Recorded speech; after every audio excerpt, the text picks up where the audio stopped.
Hi, this is Andrew Eggert with The Bulwark. Donald Trump's been up to a lot of stuff recently. The public's starting to notice. Wouldn't you know it, they're not super happy about it. We had a bunch of new polls in over the weekend that have Trump's approval rating hovering right around 40%, which is as low as it's been so far in this term, flirting with where he's been at relatively disastrous points in his first term. Here to talk about it, Sarah Longwell, Lauren Egan. Hey, guys, how you doing? Hey, Andrew. Hey, Andrew. Way to Okay, go Sarah, on Morning Shots. Sarah, let's start with you here. Where are we at? I mean, like we've been clanging the alarm bells on all this stuff for a long time. Obviously, polling is a partial indicator. It's a snapshot in time. It's a lagging indicator, but it really does seem as though these things are starting to add up to a pretty frosty picture for the president just about 100 days in. Yeah, so a few things. Number one, when I was on with your buddy Bill Kristol a few weeks back, we were talking about like what does Trump need to get to in order to have Republicans start to be like, ugh, we cannot give this guy everything that he wants. And I'll tell you, Donald Trump's strength, like I think one of the reasons you didn't see as much pushback in early days is because he won the popular vote. Like that sense of a popular mandate. Now they way overstate their mandate, but even that sense of a popular mandate, it had Democrats way on their heels doing a lot of soul searching, right? It gave Trump, like, nobody balked. I mean, they balked maybe a little bit, but like he got all of his insane picks for the cabinet, like Kash Patel, because people were like, well, I don't know. They voted for this guy. They voted for what he was doing. And then he started fast and furious hammering away at things and nobody stopped him because they were like, I don't know. I guess people like it. They seem to have wanted it. They voted for him. So the meaning of the dive in the polls is that Americans are not happy with the direction that Donald Trump is taking us. All of his move fast, break things stuff, whether it is DOGE, whether it's his immigration policies, with the exception of securing the border broadly, but like all the rest of it, the deportations, people still they care about the economy. This is where, with JBL not on, I would like to give you a Sarah's always right pitch, which is he was like, but the economy's great and everybody's fine. I was like, no, there were a lot of people super price sensitive, cared about their grocery bill, thought it was too high. Inflation was still wrecking them. People at the lower income levels, many of the people who like Donald Trump culturally. And so they voted for him thinking he was a businessman. This is the central conceit of Donald Trump. He's going to lower prices for me. When they see prices not coming down and him not seeming to be paying a lot of attention to getting prices down, like people are like, wait, what's happening? I hear this in the focus groups all the time. People who say things are just getting worse with the economy and they were already bad for me. And so people are feeling not good on basically every front across all vectors. And it matters because at some point, it matters for democracy to me. Donald Trump, being a failure is good for people saying this is a failed experiment. Having an autocrat is no good for America. It does not lead to better individual outcomes. And frankly, I think that is a good thing.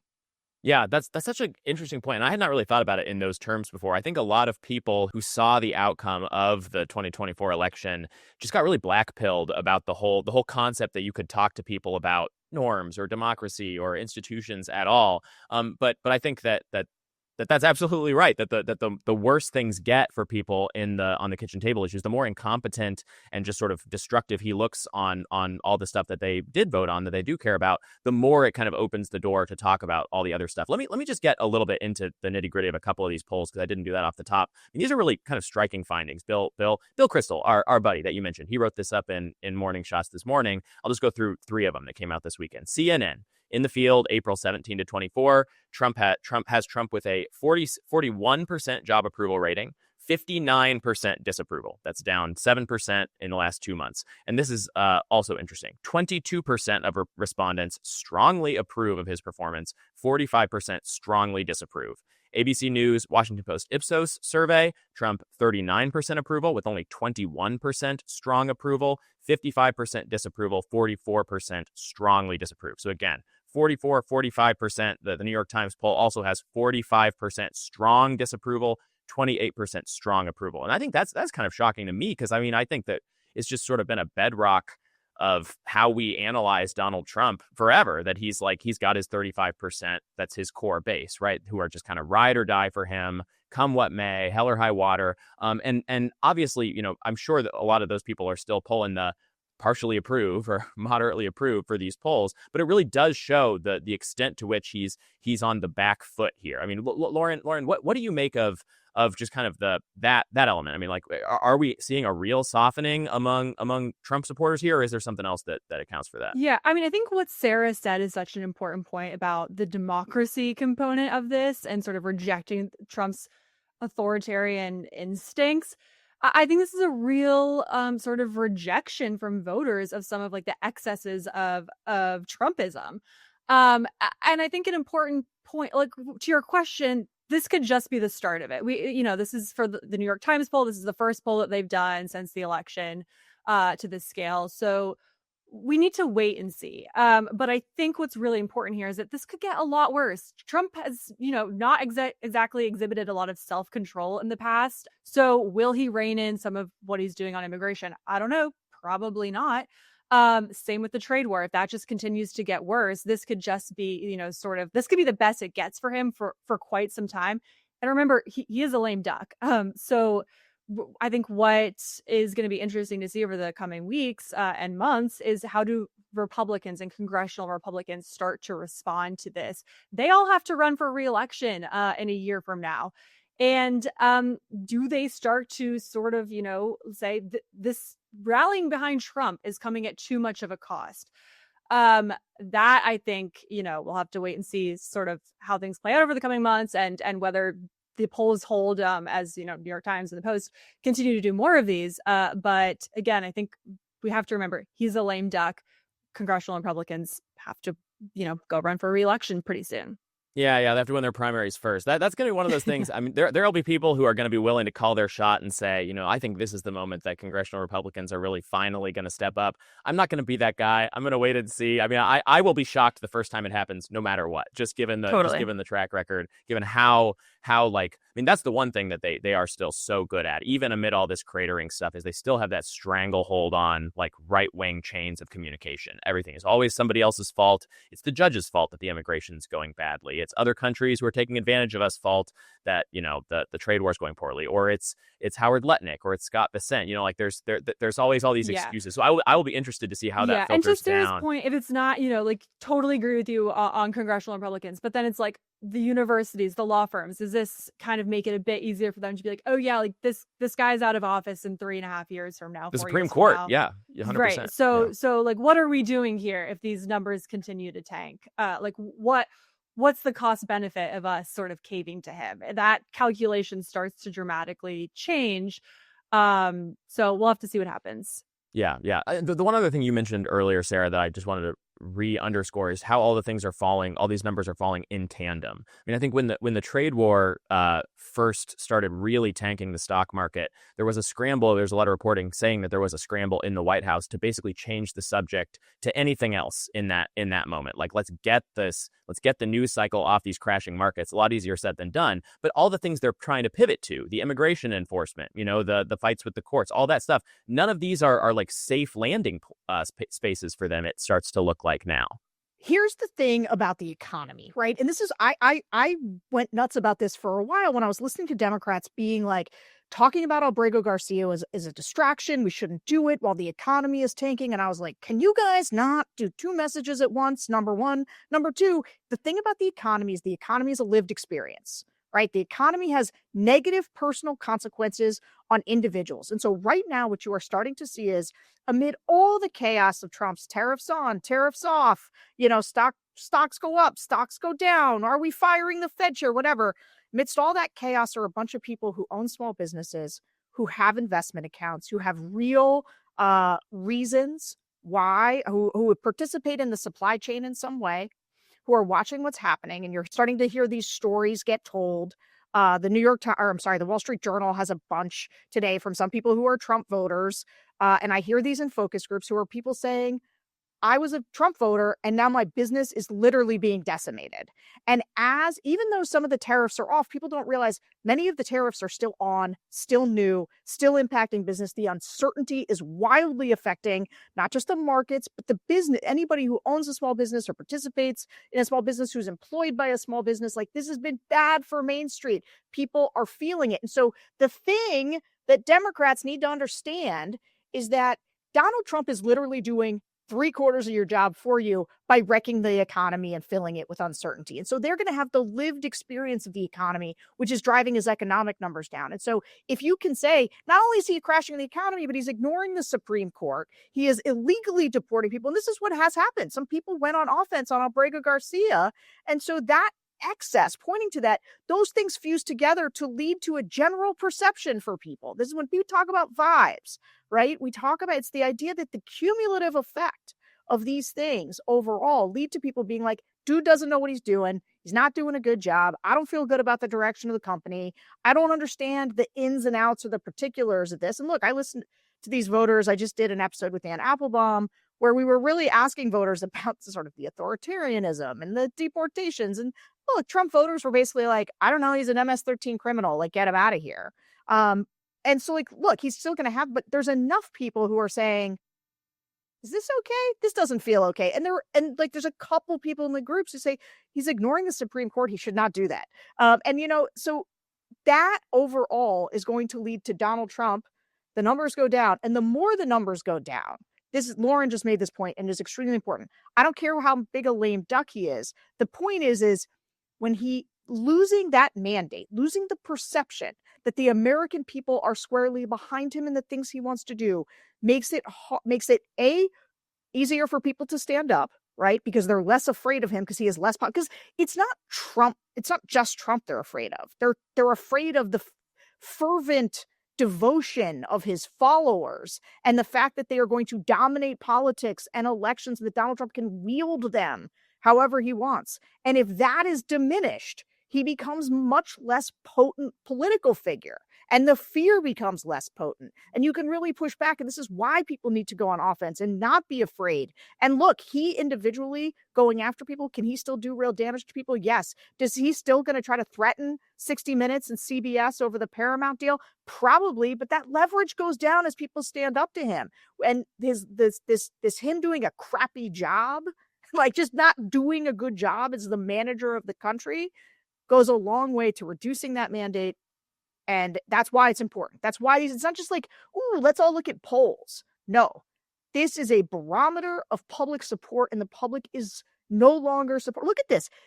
I've got the ABC poll had the economy at 61% disapprove.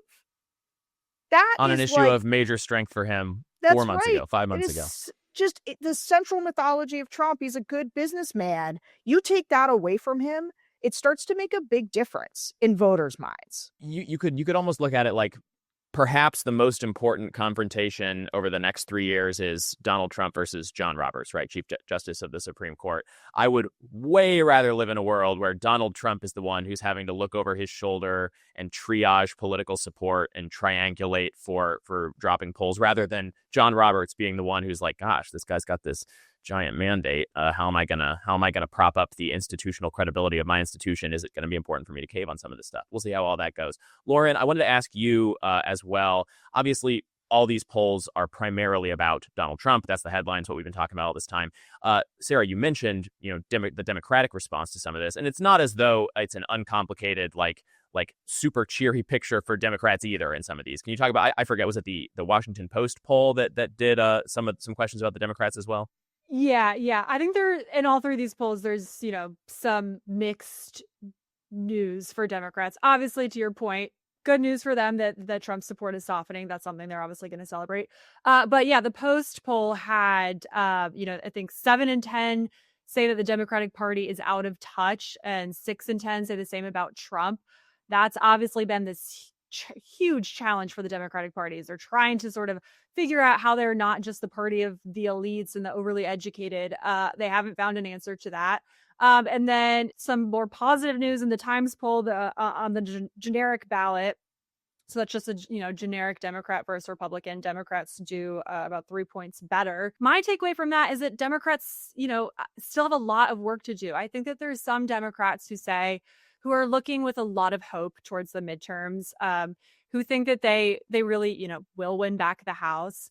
That might be true, but these polls really, I think, show that they still have to fine tune their message on some of these things. Sarah was talking about Democrats sort of like bickering about whether or not they should talk about, the deportations. And there was this huge fight that played out in the Democratic Party all last week about like, oh, do we talk about tariffs or do we talk about the deportations? And just kind of, going back and forth about how to spend their time. And I think what they learned from that is if you go and you talk about the deportations and you tell Americans why they should care about it and why this is bad, you have a role to play in shaping public opinion. And this has kind of been the one of the fights that have played out in the Democratic Party really since the beginning of the Trump administration. It's what role do you have to play in shaping public opinion? Do you just let Trump kind of like drown himself, or do you get out there and try and sort of drag those numbers down as much as you can? So I think we'll kind of see folks start to talk about all of these issues a bit more and realize that you can do a bunch of things at once, even if the fundamental main message you're going to try and get across is the economy at the end of the day. All of these things play a piece. I think this poll for them shows that, good news, but also they have work to do. Yeah, Sarah, let me get one more vibe check from you on that, just because when you're looking at Democrats are out of touch, right? I mean, that could mean two things, right? That there could be people responding to that who are like, the Democrats are out of touch because I don't like all the woke stuff. But then there's also this whole other tranche of like probably pretty strongly progressive voters who are like, the Democrats are out of touch because the world is burning down, and I don't see them really like responding sufficiently to that. I mean, like, how do you parse out where voters are on this stuff? So when Lauren and I did our focus group pod episode together, and we were talking about the Democrats, right? We did two groups. We did a bunch of groups of Democrats who thought the party needed to be more progressive. And then we did a bunch of groups of people who thought the Democratic Party needed to be more moderate. So all Democrats both had different visions of where the party should go to be more effective. And yet Lauren and I can both tell you, listening to those groups, it wasn't about moderate or progressive. It was about being aggressive, right? They wanted to see their leaders, their Democratic leaders. And look, if you're more moderate, that's basically meant you wanted to see like the Cory Bookers of the world doing it. And if you're more progressive, you wanted to see AOC doing it. But like everybody wanted to see their Democratic leaders going out there and fighting back and saying like why this was wrong. And so their frustration with Democrats, I think, shows up in those low numbers. I don't think it's just because of the woke stuff. I think when you see approval ratings for Democrats down in like the 20s, there's a collective yawp coming from like the guts of the Democratic Party saying, go do something. Would you say something? My God. I mean, Cory Booker's performative 25 hours on his feet. People loved that, not because they thought it made a huge difference, because it like expressed in some physical way the thing that they're desperate to see happen. And so I think you could see those Democrats have got to stop thinking about roll over and play dead and let Trump do it himself, and like go on offense and be aggressive as like, that's a false choice. Trump is doing a bunch of bad things. Tell people it's Trump's fault. Like the idea that you don't, in this new communications environment, have to be a constant presence in helping to shape public opinion and tell stories to people and help them understand what's happening is a fundamental problem for Democrats, is that they don't know how to just do this as a relentless machine the way that Republicans do. And so stop getting caught up in like do I do this or do it? Just go everything everywhere all at once. Bad movie, good communication strategy. I liked that movie, but we don't have to fight about it. We can leave it there. Stupid. I saw it 3 or 4 times. Really good movie. Go watch it. Don't watch it. I don't care. We'll leave it there. Thank you all for watching. Thanks for tuning in. Hope you all subscribe to the channel. Go over to thebulwark.com. Read my newsletter. Read Lauren's newsletter. Listen to all of Sarah's podcasts. Watch her focus groups. Lots of good stuff. Thanks for watching. We'll see you all next time. Hey, YouTube fam. If you want to support The Bulwark, the best way to do it is by becoming a YouTube Bulwark Plus member. The Bulwark is truly independent. We have no corporate overlords. We're not settling any dumb lawsuits with Trump. By joining, you help support our work, and you can get a bunch of perks right here on this platform. Ad-free content, bonus videos, live streams, and some emojis of me, which I guess some people want. So come join, come hang out, become a Bulwark YouTube Plus member, and I'll be seeing you in the comments. So behave.